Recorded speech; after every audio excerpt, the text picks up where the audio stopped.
ในวันที่25สิงหานี้พลโทวันทองกองมณีคณะเลขาธิการศูนย์กลางพรรครัฐมนตรีกระทรวงป้องกันความสงบพร้อมด้วยรัฐมนตรีกระทรวงเกษตรกรรมและสิ่งแวดล้อมกระทรวงวัฒนธรรมและการท่องเที่ยว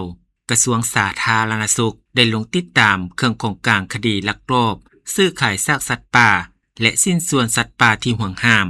เป็นเกียรติต้อนรับโดยพลตรีกองสวัสดิ์บุญเลี้ยงรองรัฐมนตรีหัวหน้ากรมใหญ่ตำรวจกระทรวงป้องกันความสงบพร้อมคณะพันเอกข่าวพรพรหมจันทร์หัวหน้ากรมตำรวจสิ่งแวดล้อมและพันโทถาวรแก้วพิลารองหัวหน้ากรมตำรวจสิ่งแวดล้อมกรมใหญ่ตำรวจกระทรวงป้องกันความสงบได้รายงานให้รู้ว่าในวันที่16สิงหาคม2026เวลา 13:15 นาทีเจ้าหน้าที่กรมตำรวจสิ่งแวดล้อมกรมใหญ่ตำรวจกระทรวงป้องกันความสงบได้สมทบกับกองบัญชาการปกสแขวงบุรีรัมย์ไซและกองบัญชาการปกสเมืองปากกระดิ่งเข้าแก้ไขคดีลักลอบซื้อขายซากสัตว์ป่าและสิ้นส่วนสัตว์ป่าที่ห่วงห้ามมีไว้ครอบครองอยู่รีสอร์ทโนนสวรรค์ตั้งอยู่บ้านโพนเจริญเมืองปากกระดิ่งแขวงบุรีรัมย์ไซผ่านการกวดค้นสามารถกักตัวเป้าหมายสงสัยซึ่งเป็นคนต่างประเทศจำนวน11คนยิง1คนและยึดสิ้นส่วนสัตว์ป่าห่วงห้ามได้หลายประเภทเช่นสิ้นส่วนค่ายคืองาสร้างรวมน้ำหนัก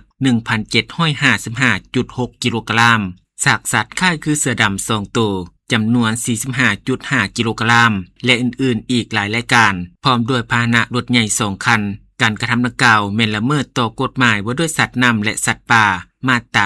52ห้ามบุคคลและการจัดตั้งทั้งภายในและต่างประเทศที่อยู่สาธารณรัฐประชาธิปไตยประชาชนลาวนำเอาสัตว์น้ำและสัตว์ป่าประเภทห่วงห้ามที่ยังมีชีวิตซากสิ้นส่วนและอวัยวะต่างๆของสัตว์ออกจากถิ่นที่อยู่อาศัยมาไว้ครอบครองห้ามลักลอบหา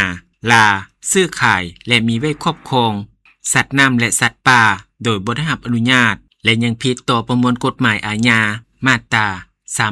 334บุคคลใดหากลักเอาสัตว์น้ำและสัตว์ป่าประเภทห่วงห้ามที่ยังมีชีวิตซากหรือสิ้นส่วนและอวัยวะต่างๆของสัตว์เพื่อค้าขายหรือมีไว้ในครอบครองจะถูกลงโทษตัดอิสรภาพแต่3เดือนหา5ปีและจะถูกปรับใหม่แต่3ล้านกีบหา10ล้านกีบมาตรา335บุคคลใดหากได้นำเข้าส่งออกนำผ่านหรือเคลื่อนย้ายสัตว์น้ำและสัตว์ป่ารวมทั้งสิ้นส่วนอวัยวะและผลิตภัณฑ์ต่างๆโดยบ่ถูกต้องตามกฎหมายและระเบียบการที่เกี่ยวข้องกับสนธิสัญญาว่าด้วยการคุ้มครองสัตว์ป่าและพันธุ์พืชที่ใกล้จะสูญพันธุ์จะถูกลงโทษตัดอิสรภาพแต่3เดือนหา5ปีและจะถูกปรับใหม่2เท่าของมูลค่าความเสียหายปัจจุบันคดีดังกล่าวเจ้าหน้าที่กำลังดำเนินการสืบสวนสอบสวนเก็บกำข้อมูลรายละเอียดแหล่งที่มาและจุดหมายส่งต่อสิ้นส่วนและซากสัตว์ป่าดังกล่าวพร้อมทั้งดำเนินคดีต่อผู้มีส่วนเกี่ยวข้องอย่างเข้มงวด